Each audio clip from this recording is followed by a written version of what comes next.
and whirled away, disappearing from view. He laughed, pleased he'd made her happy. Even if happy translated into him spending more money. He should be used to it. His ex-wife didn't shop down, as she'd reminded him over the years.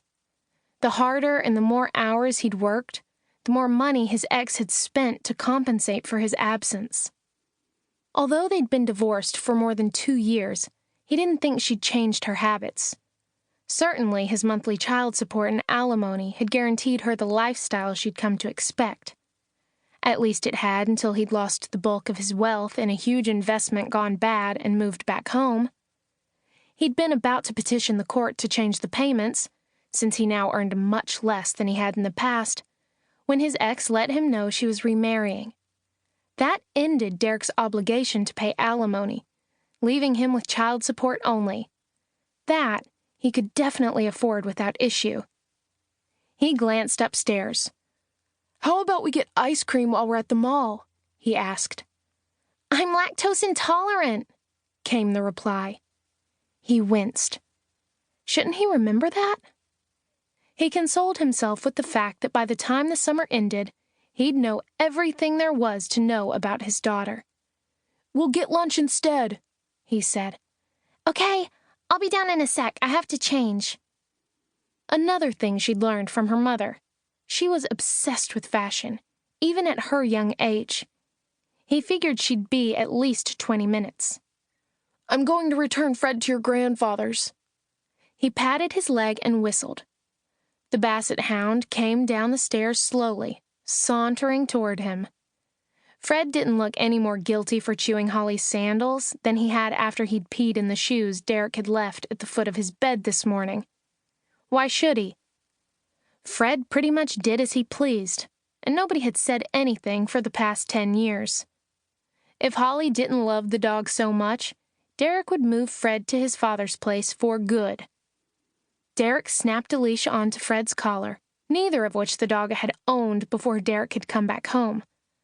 Holly joined him just as he walked out the front door. "I told you I'd be down in a sec." "I thought you'd take longer. Sorry." "That's okay." They made their way over the grass that divided the yard. The barn was on the back acreage, the main house on the front. Suddenly, she said, "I'll meet you at Grandpa's." She took off across the yard at a run.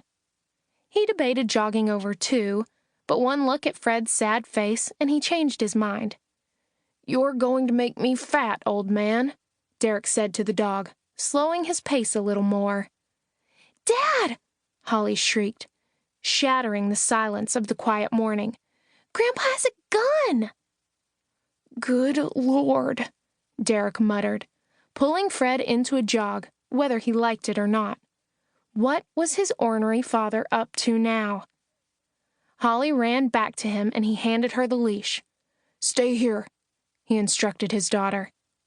Then he headed over to where his father stood fooling with the old pump-action shotgun that had been in his family for generations.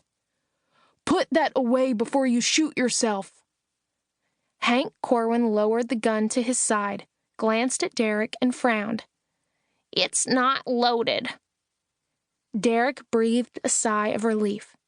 At least his father wouldn't blow a hole in his addled brain. "Not yet, anyway," Hank chuckled. Derek scowled at the older man. "What are you doing with that thing?" As far as Derek knew, the 12-gauge had never been removed from the cabinet where it was displayed. "I'm polishing the hardware so I can make a point down at the library tonight." Hank ran a hand over the gleaming weapon, the pride in his movement unmistakable. Derek glanced at his father. At 57 years old, Hank was a handsome man. Not that you'd know it by the company he kept, his brother and his long-eared dog Fred. Appearance wasn't important to him. He rarely cut or styled his dark hair and never worried about what he wore. Why should he? Considering the ladies in town were all well versed on the curse and stayed clear of all the living, breathing Corwin men. Hank's summer attire consisted of worn khakis, which he paired with a white t-shirt, for his job as an electrician, and on days off.